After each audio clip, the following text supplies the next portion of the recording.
नमस्कार, मैं हूं अजय शर्मा और आप देखना शुरू कर चुके हैं अवेकनिंग इंडिया। आज है 25 सितंबर यानी कि लंग्स डे है, लंग डे जिसे हम कहते हैं, फेफड़ा दिवस। क्या भारत टीबी मुक्त भारत बन पाएगा? इसी पर सीधी बातचीत करेंगे डॉक्टर बीपी त्यागी से, समझेंगे क्या चैलेंजेस हैं और क्या समस्याएं हैं। डॉक्टर बीपी त्यागी, आपका स्वागत है। जी। पहला सवाल, क्या आपको वाकई लगता है भारत टीबी मुक्त भारत बन पाएगा 2025 में? इम्पॉसिबल। ऐसा क्यों लगता है आपको? ऐसा इसलिए लगता है कि जो केरल स्टेट है वो 100% लिटरेट है। ठीक है। दूसरे जो राज्य हैं वहां लिटरेसी रेट बहुत कम है, असमानताएं हैं। असमानताएं हैं। और जो इसमें हमें चीज समझनी है, जाननी है, वो इलिटरेट आदमी नहीं समझ सकता। यानी कि जो डॉक्टर समझाना चाहते हैं या दूसरे माध्यम से पता चलना चाहिए, उसको लेकर जागरूकता की कमी है और लोग जो है सिर्फ मेडिसिन गोली पर डिपेंड रहते हैं, आप ये कहना चाह रहे हैं। और कभी भी मेडिसिन भी टाइम से नहीं खाते हैं, ठीक है, उसको कभी भी बंद कर देते हैं, उसे रेजिस्टेंस आ जाता है, मल्टी ड्रग रेजिस्टेंट कीटाणु बन गए हैं जो 3 साल तक कम से कम समय लेते हैं खत्म होने में। तो ये बहुत सारे अनगिनत फैक्टर्स हैं लिटरेसी से जुड़े हुए हैं। यानी कि जमीनी स्तर पर काफी सारे चैलेंजेस हैं, वो डॉक्टर बीपी त्यागी देख रहे हैं। तो इस तरह के चैलेंजेस को लेकर क्या भारत सरकार कुछ कोशिश करते हुए दिखाई देती है? और मैं देखता हूं कि कुछ संस्थाएं हैं जो पुष्टाहार पोटली बांट रही हैं, आपको लगता है कारगर है? ये एक मिथ है। कोई पोटली टीबी को खत्म नहीं कर सकती, लेकिन अखबारों में फोटो आना सबको अच्छा लगता है। हमने टीबी अभियान में पोटली बांटी, अच्छा लगेगा। लेकिन अगर कोई संस्था स्कूलों में जाके, कॉलेज में जाके उसका अवेयरनेस करती है, ठीक है, तो मैं ये समझता हूं ये अगर हम पढ़ा रहे हैं तो ये पोटली बांटने से लाख गुना बेटर है। यानी कि यदि आप स्कूलों में एक अवेयरनेस कैंपेन चला रहे हैं, गांव देहात में अवेयरनेस कैंपेन चला रहे हैं, लोगों जाकर समझा रहे हैं प्रधान स्तर पे, पंचायत स्तर पर, तो ज्यादा बेहतर होता बनिस्बत उसके पोटली बांटना एक सिर्फ सोशल ब्रांडिंग के रूप में है या फिर मिथ है, एक बचकाना आप कहना चाह रहे हैं इसको। ठीक है। जैसे डॉक्टर साहब, हम टीबी की हम बात कर रहे हैं, तो बच्चों में और वयस्कों की टीबी में क्या अंतर है, कितना समय लग जाता है? देखिए, जो बच्चे हैं उनमें सबसे अच्छी बात यह है, जानने वाली सवाल अच्छा था आपका, कि जब अगर कोई प्रेगनेंसी में ट्यूबरकुलोसिस किसी को होता है तो वो कीटाणु बच्चे तक जा सकता है। ठीक है।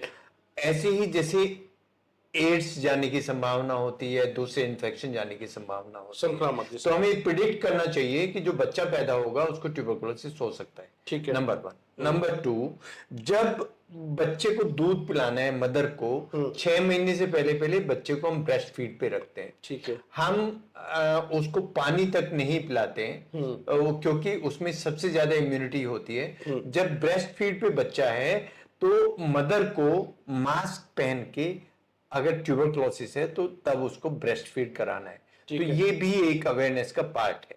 ठीक है, कि बच्चे को अगर है तो वो कंट्रोल हो जाए, ओवरलोड ना हो, लोड बैक्टीरिया का बच्चे में ना बढ़े। ठीक है, ये एक बहुत बड़ी बात आपने बताई। ये एक बात है। ठीक है। दूसरा ये है कि मुझे समझना है अपने दर्शकों के लिए, और दर्शकों को थोड़ा बताइए, ट्यूबरकुलोसिस का इलाज वो कब बंद कर सकते हैं, किस सिचुएशन में बंद कर सकते हैं? दवाई चल रही है, लोग कहते हैं 9 महीने खा ली बंद कर लीजिए, 1 साल खा ली बंद कर लीजिए, ऐसा होता है क्या? देखिए, जो मानने वाला जो टाइम है वो जो जनरल है, मल्टी ड्रग रेजिस्टेंट में ऐसा नहीं है। जो जनरल है उसमें 9 महीने है, हड्डी में 18 महीने है। तो ये हड्डी की है तो 18 महीने है, वैसे फेफड़े की है तो 9 महीने है। लेकिन ये कहा जाता है कि जब हमारा जो स्पूटम निकलता है, फेफड़े की ट्यूबरकुलोसिस है, क्योंकि आज फेफड़ा दिवस है, फेफड़े की ट्यूबरकुलोसिस में जब स्पूटम नेगेटिव होता है हमारा, तो उस वक्त हमें मास्क हम हटा सकते हैं। लेकिन स्पूटम नेगेटिव का मतलब ये नहीं है इलाज बंद कर दो। ठीक है, ये इलाज हमें अपने जो फिजिशियन है उनके टच में रहते हुए उस वक्त तक खत्म करना है, जब तक वो हमें ये ना कह दें अब आप इलाज बंद करिए। उसमें स्पुटम नेगेटिव भी होगा, उसमें कल्चर नेगेटिव भी होगा, उसमें और बहुत सारे ऐसे फैक्टर्स होंगे जो इस छोटे से वीडियो में हम नहीं बता सकते। ठीक है, आपने जैसे खान पान का जिक्र किया, अभिन्न पुष्टाहार पोटली का जिक्र किया, तो टीबी के मरीजों को किस तरह का खान पान रखना चाहिए, क्या खा सकते हैं गरीब लोग बेसिकली? देखिए, जो गरीब लोग हैं, जो मजदूर लोग हैं, 12-15 हजार रुपए कमा रहे हैं, वो अगर दाल रोटी खाएं, आलू के साथ भी अगर रोटी खाएं, तो वो उनको भी ये अच्छा खान पान माना जाएगा, बशर्ते कि उनको भूख अच्छी लग रही है। ट्यूबरक्लोसिस में क्योंकि भूख कम हो जाती है, भूख कम होने से खाना पीना कम हो जाता है, इसलिए जो मैंने पोटली वाला बताया वो मिथ है। जब मरीज की भूख ही नहीं है जी, तो पोटली बांट के क्या करोगे? मरीज की भूख को बढ़ाना है, मतलब इलाज करना है, बिल्कुल। ट्यूबरक्लोसिस की दवाई देना है, दवाई देंगे, इन्फेक्शन कम होगा, भूख बढ़ेगी। यानी कि जो घर में अवेलेबल है उससे आपकी शरीर को जरूरी विटामिन मिनरल्स मिल सकते हैं, सिर्फ आपकी भूख बढ़नी चाहिए, भूख बढ़नी चाहिए। बाकी सब कुछ मिथ है, एक दिखावा है, इसके अलावा कुछ भी नहीं है। आपको सिर्फ अपनी भूख पे काम करना है और दवाइयों को सही ढंग से लेना है और डॉक्टर के अकॉर्डिंग चलना है। ये सारी बात जो डॉक्टर साहब ने बताई है वो ये है।